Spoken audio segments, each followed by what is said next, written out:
আসসালামু আলাইকুম বন্ধুরা, আর একটা নতুন ব্লগ নিয়ে চলে এসেছি। আজকে আমাদের ঝিঙে দিয়ে আর শিঙি মাছের ঝোল হবে। আজকের ওয়েদারটা মাশাআল্লাহ ভালো।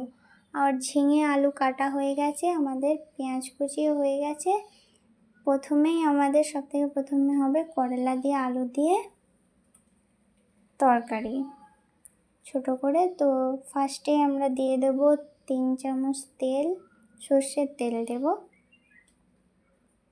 আর পেঁয়াজ কুচিটা দিয়ে দেব। গরম হয়ে এসছে তেলটা, দিয়ে একটু নাড়াচাড়া করে নেব হালকা করে। স্বাদ মতো লবণ দিয়ে দেব। দেওয়ার পর আর একটু নাড়াচাড়া করে নেব। তার মধ্যে করলা আলুটা এবারে দিয়ে দেব। দেওয়ার পর হালকা করে 1-2 বার নাড়ার পর আমরা এবার মশলা দিয়ে দেব। হলুদ গুঁড়ো 1 চামচ, লঙ্কা গুঁড়ো 1 চামচ আর ধনে গুঁড়ো 1 চামচ দেব।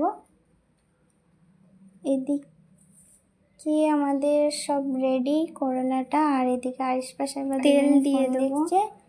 এবারে মাছের ঝোলটা হালকা গরম হয়ে গেলে তার জন্য তেল দিয়ে দিয়েছি, আর পেঁয়াজ কুচিও দিয়ে দেব।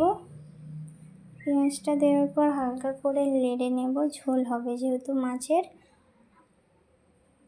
ঝিঙে আলুটাও দিয়ে দেব পেঁয়াজের মধ্যে।